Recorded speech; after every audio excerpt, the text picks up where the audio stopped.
Atlante, bonjour. Bonjour. Je pose la question pour la forme. Comment ça va? Eh bien, merci, ça va plutôt bien. Et vous-même? Je vais bien, merci.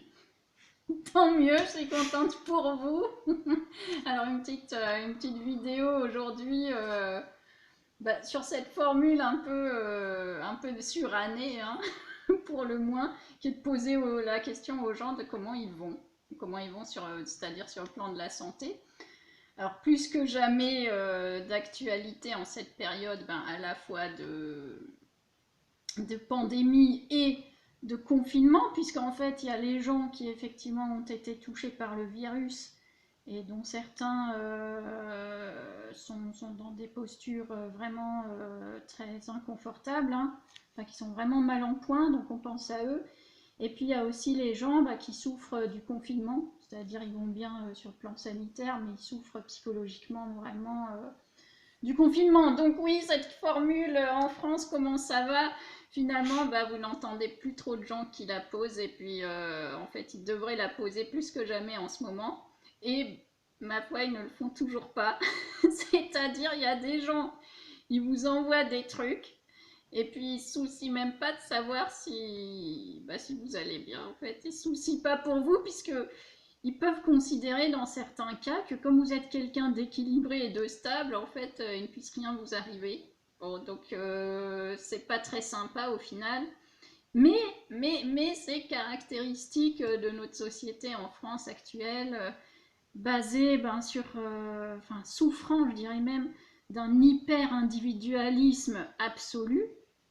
Et même s'il y a des petites bribes d'amélioration pendant ce confinement, hein, de solidarité, etc., néanmoins, on ne se sort pas de l'hyper-individualisme comme ça et de l'autocentrisme dont on parlait déjà, c'est-à-dire le fait de tout ramener à soi en permanence, dans quelles que soient les circonstances, et sans faire exprès et sans s'en rendre compte.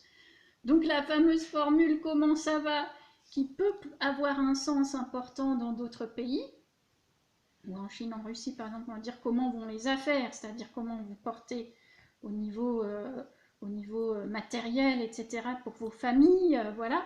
En France, le comment ça va est plutôt comment ça va la santé, la famille, le moral, voilà. Et donc, finalement, si vous faites attention après cette vidéo, vous vous rendrez compte que beaucoup de gens ne vous posent même plus la question et que de toute façon, quand bien même ils vous la poseraient, ils s'en ficheraient complètement de la réponse. C'est-à-dire, nos relations étant devenues quand même assez superficielles, en fait, on n'aurait même pas le droit de répondre que ça va bof bof, ou que voilà, parce que quelque part, ce serait considéré comme mal poli, hein, comme quoi on est dans les choses inversées, et mal poli là pour le coup de venir avec ses petits soucis et d'en parler aux autres. Donc finalement, vous aurez remarqué que en France, c'est toujours un peu comme ça. Vous avez les bonnes oreilles sur qui on se déverse, on déverse tous ses malheurs et à qui on ne demande jamais comment ça va.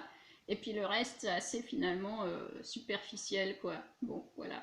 Donc c'était un petit clin d'œil encore pour signifier quelque chose de moche dans notre société. Bon, on va me prendre pour quelqu'un d'hyper négatif. Mais c'est vrai que ça peut, dans les temps actuels, même si on fait bonne figure, tout le monde souffre à sa manière, hein, de ce qui se passe.